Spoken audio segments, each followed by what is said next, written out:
यहाँ पर अब दिशा झूठ की सारी हदें पार करने वाली है।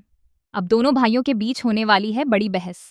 शो में आने वाला है हाई वोल्टेज ड्रामा, जहां आपको देखने को मिलेगा कि एक तरफ आर्यन कहता है कि उसे जल्दी से अपना सामान पैक करके यहाँ से निकलना है और इस घर को छोड़ना है, जिसके बाद दमयंती जी उससे पूछती हैं कि आखिर वह इस घर को छोड़कर क्यों जाना चाहता है।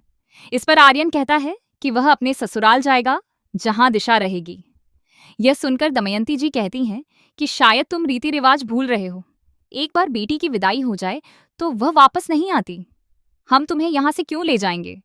तुम हमारे दामाद हो और तुम्हारा फर्ज बनता है कि हमारी बेटी को ऐसी जगह लेकर जाओ जहां उसे कोई परेशान न करे और कोई उसे ताने न सुनाए।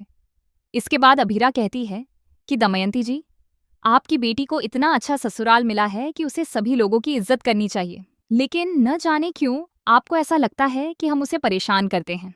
हमने तो उसे कुछ कहा भी नहीं था, बल्कि वह खुद ही गिर गई थी। इसके बाद दमयंती जी कहती हैं कि अब आर्यन को उसकी प्रॉपर्टी और उसका हिस्सा दे दिया जाए ताकि वह कहीं और जाकर रह सके। यह बात अभीरा को साफ साफ समझ आ जाती है कि दमयंती जी यहाँ प्रॉपर्टी के लालच में आई हैं। साथ ही वह बार बार अरमान से माफी मांगने की बात कह रही हैं, जबकि अरमान साफ मना कर चुका है। अरमान आर्यन से कहता है कि वह जानता है कि उसके सिर्फ सॉरी कह देने से सारे रिश्ते फिर से सुधर सकते हैं।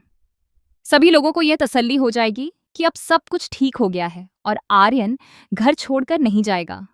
घर की बहू खुश हो जाएगी, दादी सा खुश हो जाएंगी, और यही तो वह भी चाहता है। लेकिन वह ऐसा नहीं कर सकता, क्योंकि आर्यन ने माहिरा और मुक्ति पर सवाल उठाए हैं। उसने उसकी पत्नी की परवरिश पर भी सवाल खड़े किए हैं, जो बिल्कुल गलत है।